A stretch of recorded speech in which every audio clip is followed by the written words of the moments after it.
विश्व के सारे लोग करे जो साथ में मिलकर प्रार्थना, सबका मंगल होगा तब, सबका मंगल होगा तब, बढ़ेगी विश्व की चेतना।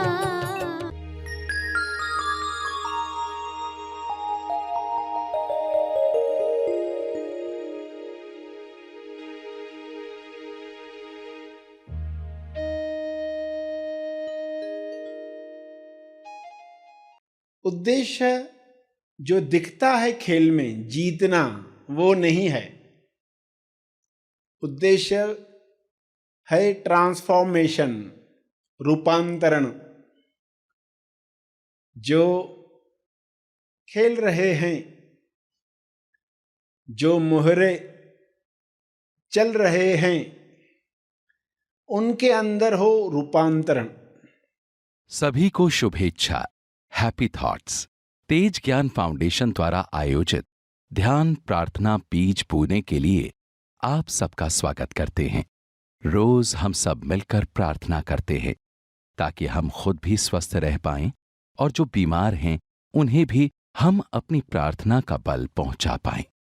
तो आइए ग्रहणशील रहते हैं और इस प्रार्थना का लाभ लेते हैं। सभी आंखें बंद करके प्रार्थना करें।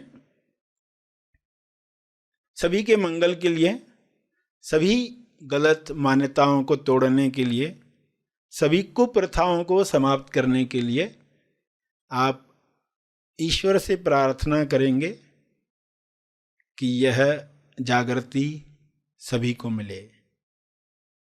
सभी आंखें बंद करें।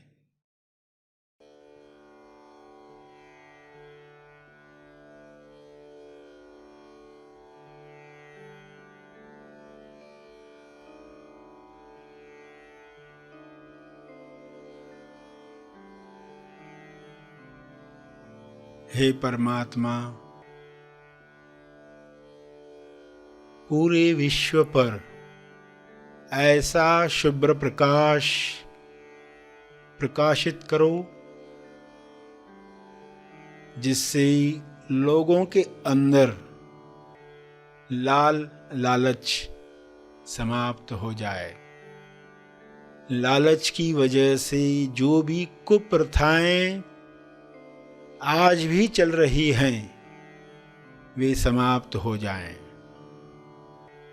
सारे डर निकल जाएं, असुरक्षा की भावना समाप्त हो जाए।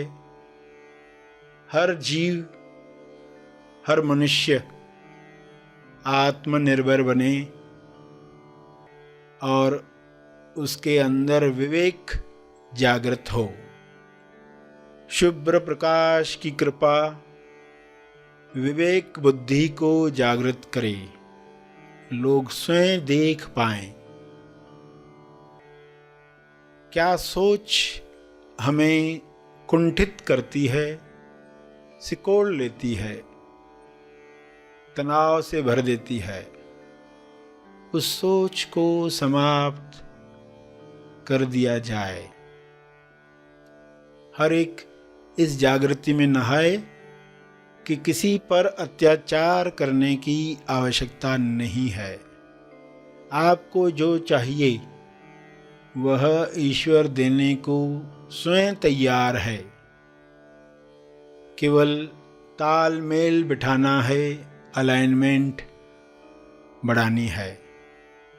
जब सारे जीव अलाइनमेंट में आ जाएंगे तब किसी कुप्रथा की आवश्यकता नहीं है। आज उनमें से कोई प्रथा की आवश्यकता नहीं है जो पुराने काल में युद्धों की वजह से हुआ करती थी। आज शांति के परम आगाज से अंजाम तक लोग जा रहे हैं।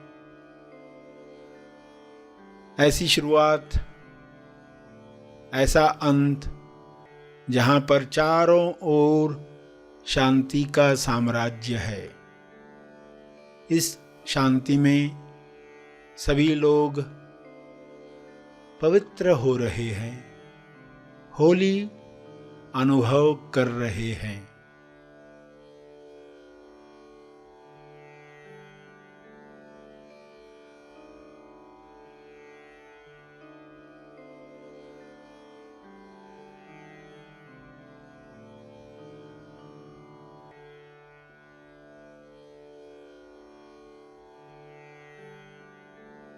पवित्रता, विश्वास,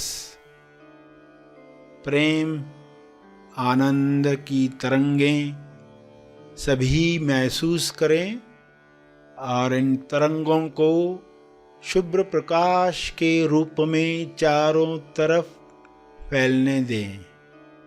ये तरंगें चारों ओर जा रही हैं, बढ़ते जा रही हैं। इसका तेज प्रकाश सभी गलत धारणाओं को समाप्त कर रहा है।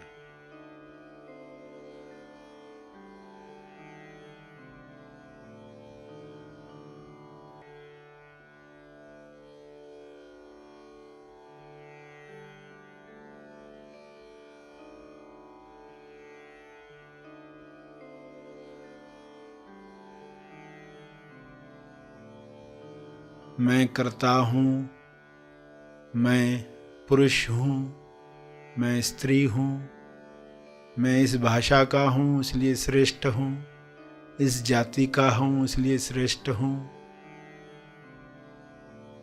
मेरा हक है दूसरों पर। ऐसी कोई भी मान्यता इंसान में न रहे।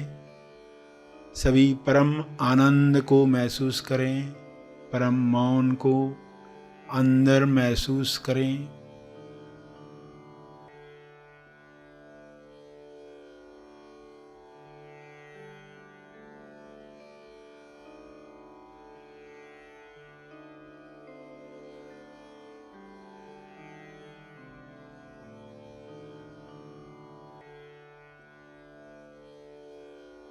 करुणा से भर जाएं, भाईचारे से जिएं। ऐसा हो रहा है, ऐसा हो चुका है।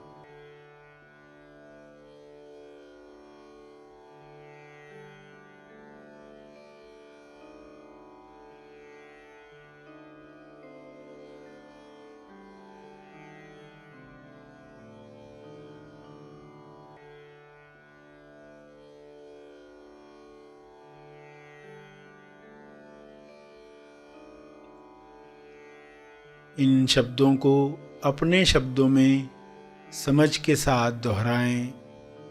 जो अब तक सुना,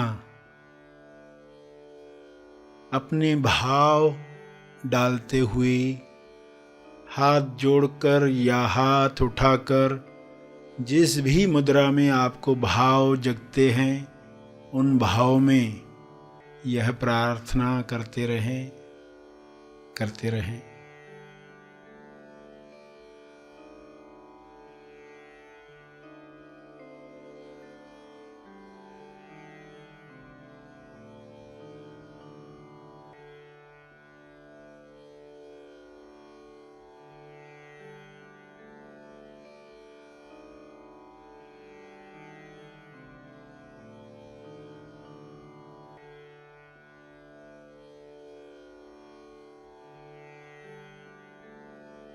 प्रार्थना के अंत में तर्पण करें।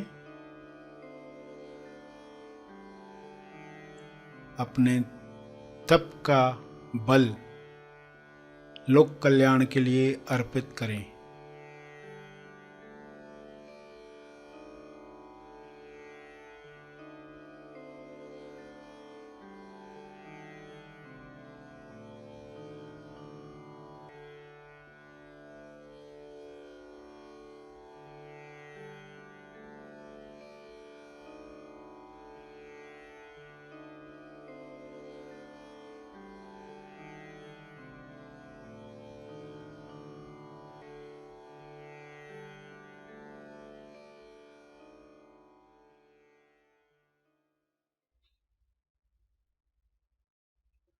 सभी आंखें खुलें। आइए सब ग्रहणशील होते हैं एक चेतना संदेश सुनने के लिए। प्यारे खोजियों, क्या आपने ऐसी शतरंज खेली है जिसमें एक भी ब्लैक स्क्वायर नहीं है?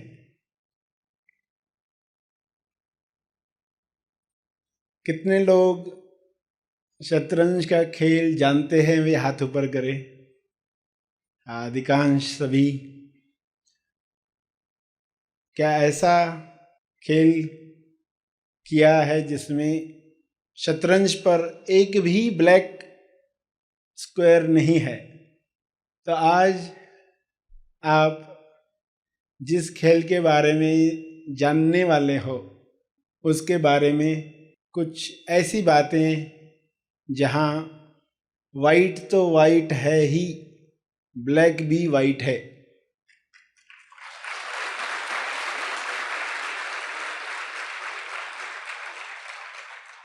जहां लाइट तो लाइट है ही, डार्क भी लाइट है,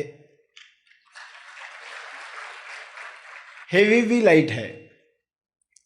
तो ऐसी लाइट क्या है? ऐसा वाइट क्या है? ऐसा काइट क्या है? इस खेल में अगर आप ये सीख गए तो आप बड़े आसानी से पृथ्वी लक्ष्य पूरा करेंगे। क्योंकि इस खेल का मूल पर्पस मालूम नहीं है तो लोग हाथी घोड़ों में उलझ जाते हैं, ऊंट की ऊंचाई से डर जाते हैं। उद्देश्य मालूम है तो आप आनंद में खेलने वाले हैं, लीला समझने वाले हैं। उद्देश्य जो दिखता है खेल में जीतना, वो नहीं है। उद्देश्य है ट्रांसफॉर्मेशन, रूपांतरण। जो खेल रहे हैं, जो मोहरे चल रहे हैं, उनके अंदर हो रूपांतरण। तो ये आप समझने वाले हैं। आप अपने रूपांतरण के लिए तैयार हो रहे हैं। इसको गहराई से समझ लें ताकि संसार में भी आप वैसे ही चाल चलें जैसे उस खेल में जहां ब्लैक भी वाइट है। अब अगर राजा रानी होते इस खेल में तो कहानी क्या होती? मगर एक तीसरी चीज इसमें जुड़ती है, त्रिकोण पूरा होता है, तब यह रूपांतरण का खेल चलता है। तीसरा कौन है? शतरंज के खेल में आपने देखे हैं सारे मोहरे। तीसरा आप किसको कहेंगे? एक राजा, एक रानी है, या कोई वजीर कहता है उसे। तो तीसरा किसको लेंगे आप? क्या हाथी को? क्या घोड़े को? क्या ऊंट को? लगेगा ये महारथी हैं, मगर इनसे परे कुछ है जिसको हम कहते हैं प्यादा। एक प्यादा, एक सैनिक। आप कहेंगे ये क्या कर सकता है? ये तो कुछ नहीं है, इस खेल में इसकी औकात कुछ नहीं है। मगर कुछ नहीं नहीं है। ये कुछ नहीं आने के साथ ही रूपांतरण का खेल शुरू होता है। ये प्यादा जब चलता है और सफल होता है तो आप जानते हैं, ये जब सारे कदम उठा लेगा। कौन सा प्यादा है? राजा के सामने खड़ा है और सारे कदम उठाएगा। अंत में जहां पहुंचेगा वहां क्या होता है? कितने लोग ये जानते हैं कि वो फिर वजीर बन जाता है कि रानी बन जाता है? हाँ, खेल के नियम जिनको मालूम है, वहां पर उसे वो सारी ताकतें आ जाती है जिसकी वजह से वो राजा के बाजू में बैठता है। ये कदम उठाते उठाते एक पोजीशन ऐसी आएगी जिसको आप एक साधारण प्यादा समझ रहे थे, एक साधारण इंसान, उसका हो गया रूपांतरण।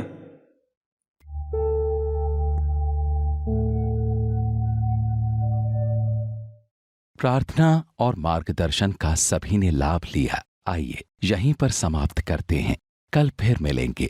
तब तक के लिए धन्यवाद। Happy thoughts.